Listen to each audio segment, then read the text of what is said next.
Hello book fans, Robin here, and I'm back in the book garden for you. Still not in the garden, not sure I'll ever get into the garden. It's either too wet, too cold, too hot, too sunny, shining in my eyes. The garden has exploded this month. Hopefully I can put some pictures up at the end and you can have a little look how the garden's growing.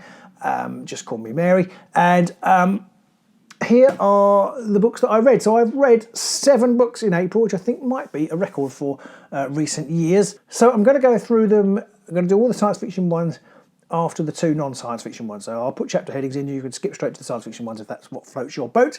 But I'm going to start with I'm Sorry You Feel That Way, which was my book club choice by Rebecca Waite. I loved this, but my book group were a little bit less certain. I really thought it was an excellent observation on family life, on mental health, on what your parents can do to you and what you can do to your parents, what happens if you have parents who aren't particularly attentive, the damage that they can cause, and it just had everything for me. It was really funny in places, it was really poignant in places. I loved the writing style. I could have read it on and on and on. Like I say, my book group didn't really enjoy it so much and they didn't find it as readable as me. I found every single page readable. I really wanted to know how things were going to pan out. It's a family drama, so things don't get completely resolved at the end because, you know, family life doesn't ever complete, does it really? So, but I really thoroughly enjoyed it. I would definitely look out for some more Rebecca Waite. I noticed one of them been a Waterstones Thread of the Month. I might check that one out. Try and squeeze some more Rebecca Waite into my book pile, but I really enjoyed I'm Sorry You Feel That Way. Somewhat different in tone was Louder Than Hunger by John Shue.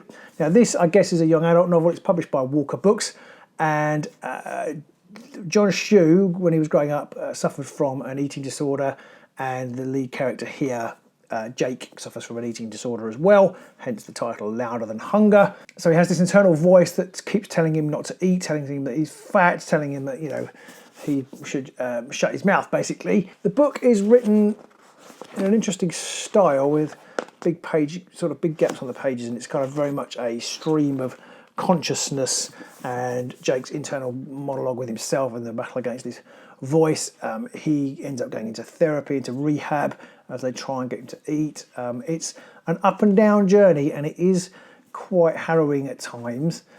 Does have a positive ending. It's autobiographical. John Shue is still with us, thankfully, and so Jake, you know, he makes it through the book and he's recovering at the end. But it's a really good book. If anybody's suffering, a family member or themselves, with issues around anorexia or depression, I think this would be a really, really good book. It's very accessible because it's written in this kind of quite lyrical style with lots, you never have to digest lots of text at any one time. It's funny in places, it is funny, quite dark, but it is funny in places. But it also tells a kind of very real journey about somebody trying to overcome the problems they're having, their problem with self-esteem, and how depressed that makes them, and then how they try and, you know, basically the control elements of eating disorders. So I would thoroughly recommend this book. I mean, I think all school libraries should definitely have a copy of Louder Than Hunger in it. It is a really good book. It's very moving. Like I say, it's funny too in places. So do enjoy it. I've got muddy hands where I've been out gardening before I did this morning. So that was Louder Than Hunger. Definitely check that out. But particularly if you've got people with issues, or you know people with issues, then I think it helps everybody get some perspective. It certainly helped me get perspective, and I learned quite a lot from reading the book. So I would definitely recommend it. So jumping over to my science fiction fantasy choices now, I'm going to start with the ones that I've been sent to review. So this was The Collapsing Wave by the lovely people at Arenda Books. I love Arenda Books. I love the first book in this series. It's called The Space Between Us by Doug Johnston, which is a first contact book about some people who live on a moon in Saturn, and they end up coming to Earth without people. They're kind of octopus type creatures. They come to Earth and they make telepathic connections with the people they meet in Scotland. It's a really, really good book, and this is a follow-up. I wasn't necessarily expecting a follow-up, although everything isn't tied up in The Space Between Us. It felt complete. It was really nice to have a follow-up. I don't think it's as good as the first book. I thoroughly recommend the first book, and if you read the first book, you definitely will want to read this. It is still a good book, but the first book is so good. Character interactions are so good in that, and one of my favourite characters in that book isn't in this book. So I was a little bit disappointed about that. But it's still a great book. I love the cover, and it's a really interesting kind of meditation on what humanity might do should it have a first contact scenario. It feels a little bit too horribly real, if I'm honest. Some of the characters in the book, some of the kind of villains in the book felt a little bit two-dimensional, a little caricature-y to me. Could have done with a bit more depth there, which is unusual for Doug Johnson because his characters normally are very vivid and real and feel very three-dimensional. So that was a bit of a shame. But I would thoroughly recommend it. I would certainly recommend The Space Between Us, and then I think you will want to pick this up. And I definitely, although it isn't as good as the first book, it's definitely well worth a read. Song of the Huntress, completely different. It's not set in contemporary United Kingdom at all. It's set in sort of the 700-800, something like that, in Britain, with a little bit before going back to the Iceni times of Boudica. It is a retelling of the myth of Herne the Hunter. So in this, you've got Herla the Hunter, so she's a woman. So Herla the Hunter instead of Herne the Hunter. She's been kind of tricked by Gwyn ap Nuth, who is a Welsh folklore hero. So there's lots of folk tale riffs in here, which I won't spoil. I have done a full review on GeekDad, so if you want to go and have a look and see where some of the illusions and riffs on the folklore tales, a bit more detail in there. But I really enjoyed this. It's a little bit slow. It took me a while. We went away for a few days around Easter, and I took it away. It took me quite a long time to get into it, partly because my reading was broken. And I found that with her previous book, Sister Song. They kind of challenge your conceptions of what a story is, and it's set in a time that we don't really tell many stories in. There's quite a lot of stories set in Roman Britain, there's quite a lot of stories set in medieval Britain, or Roman times and medieval times, but there's not much set in that Dark Ages period in between. And it takes a little bit getting used to. There's lots of similar sounding names, and there's lots of internecine fighting between different factions, and it's trying to get your head around those. Author Lucy Holland uses the original kind of traditional names that the period of that people of that period would have called the towns and cities in the book, which gets a little bit not confusing, but I'm trying to work out where we were in relation to what. But I slowly the characters worm their way under your skin. It's a really well woven tale, and there's some it has got some modern sensibilities, much like Sister Song did. Again, I won't spoil it, but to do with the relationship of the King Inye and his wife Ethelberg of Wessex, who was a real fiction. Well, they were both real people from the time, King and Queen, and they have a very modern relationship.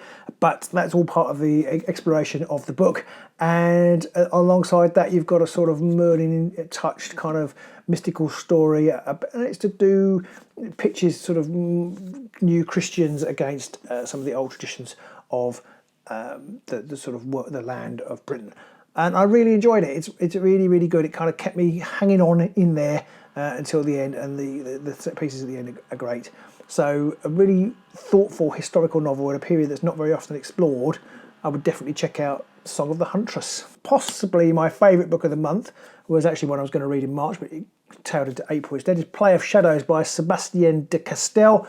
This is a swashbuckling theatrical book based in this world where the theatre is incredibly important. It almost has a magical, mystical element to it, with actual some of the performers being elevated into sort of almost like wizard-like status with their skills and performing arts on the stage.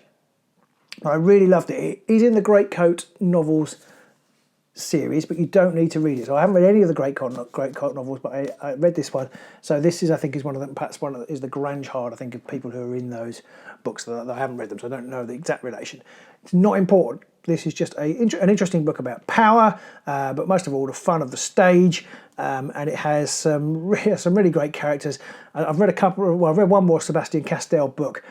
He has got such an ear for kind of acerbic dialogue, and if you like sarcastic characters who can't resist a comeback, which will get them into trouble, then you should definitely read Play of Shadows.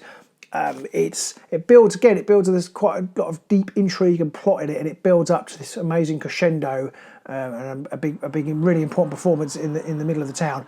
And it has all sorts of ramifications. It's the first book in a series of the Court of Shadows, and I really, really enjoyed it. So I would thoroughly recommend it, particularly if you like kind of sword fights, and if you like, say, cheeky protagonists, then I would 100% recommend Play of Shadows. The Waterstones Book of the Month choice was The Adventures of Almina al-Sarafi. Now, I have to say, this once had a cover on it, and you can't really see now. It sort of just about does. It used to have a title on it. It's rubbed off. It's kind of rubbed off on the spine a little bit. Not ideal. So that's a sort of physical part of the review. The actual book I really enjoyed. I wasn't sure whether I'd like it, but I really did. So this is kind of historical fantasy. So it's set again in a period that doesn't get explored that much. Kind of Sinbad the Sailor times in the sort of Indian Ocean down the coast of Africa. I think the lead character is from Oman. They end up in Yemen at some point, which is, you know, it's in our those areas are in the news a lot at the moment for not particularly good reasons. It was really interesting to go back and delve into the history of those times and look up. And then again, the book kind of makes you want to research that. It was the same with the Song of the Huntress. I want to go and research about the time a little bit, about the history a bit more, which is really, you know, I found lots of interesting things. I didn't realise that Yemen had a big island, for example, just off the coast, which features in this book. There's magical elements, there's swashbuckling elements. Again, we've got a slightly wise-cracking protagonist, so that's a definite link between that and Play of Shadows. This is a female pirate in this book, and she's an ace character, a really good character, but all of the people she surrounds herself with are interesting. There's a scary European villain, and there's some deeper magic going on too. This is the first book in the series as well. Definitely want to read it. There's a quite unusual, slightly odd kind of mystical element to it that comes in towards the last 2/3 of the book. Wasn't entirely sure about that, but it works. It works ultimately, and it gives the reason for more books in the series to continue. So that was The Adventures of Almina Al-Sarafi by Shannon Chakraborty. I noticed it's been high in the charts since being picked by Waterstones for its book of the month. So I would they made a good choice there.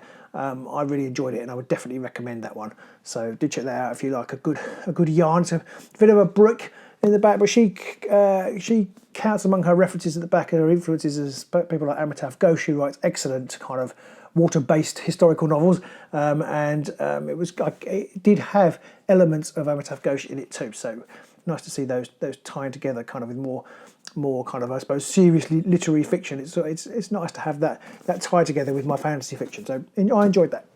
Finally, a book I've been meaning to read for a really long time, and I can't quite believe it's taken me so long to get to it, and that is The Three Body Problem by Cixin Liu. Now, this, as you know, has been made into a series by Netflix. We probably know that. And that's why I wanted to read it, because I quite like to watch the TV series. Having read it, I've got no idea how they're going to make that into a TV programme that works. So I'm quite interested, and there are actually two. I think there's a Chinese version too. I'm quite interested to see how that works out. I might try and watch them both. I really enjoyed this. Again, almost lost me in the last, well, not in the last 2/3, the last 9/10. Got a very deep.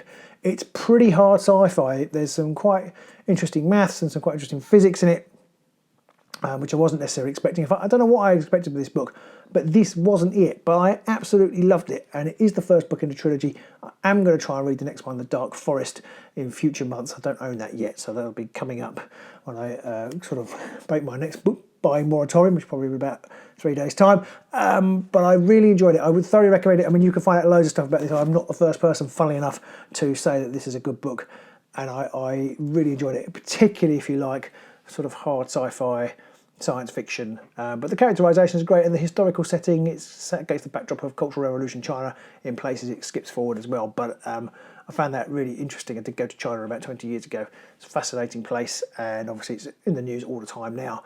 I don't know how this was received in China. I could probably research that, but I'd be interested to know, because it's in places it feels quite sort of close to the bone for some of the things that went on out there. But I thought this was excellent. So yeah, it's worth all the praise and plaudits that it's got, and this minor insignificant book reviewer agrees with pretty much everybody else in the world. So there you go. That is The Three Body Problem by Cixin Liu, and I'm definitely going to check out more work from him. And indeed, if you check out my May Reads video, there'll be a book by him that I'm going to be checking out very soon. I hope you enjoyed that. I have kind of rushed it, I'm afraid. As usual, I haven't left myself enough time to record the video on the given day that I want to record the videos. I say I've post some links below for longer, more in-depth thoughts that I've done along my long-form reviews on GeekDad. I've actually reviewed most of those on GeekDad, so it'll be quite a lot for you to read if you want to. But yeah, let me know what you think. Let me know if you've read any of those, if you enjoyed them, hated them, whatever. Do let me know in the comments below, and do check out what I'm going to read in May, because that'll be up very soon. So until then, I'll see you soon somewhere in the book garden. Bye.